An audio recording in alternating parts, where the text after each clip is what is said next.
ওনাকে যদি আপনি স্বামী হিসাবে মানেন মামুনি, তাহলে জোরে একবার বলেন আলহামদুলিল্লাহ বলেন। আমি মানি না। সব কিছু হয়ে গেছে, অনকন মানি না, তাহলে কেমন হইব?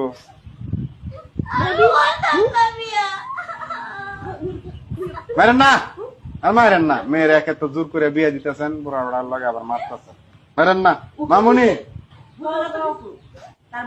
জামাইয়ের অনেক টাকা পয়সা আছে, কান্নাকাটি করেন না।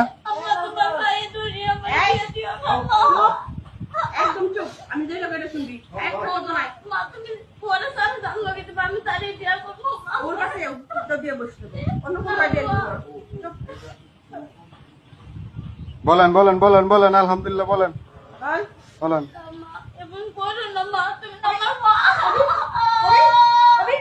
আরে আপনার একটু বুঝান না, যে তামসা দেখতেছেন, বুঝান একটু মেয়েটারে।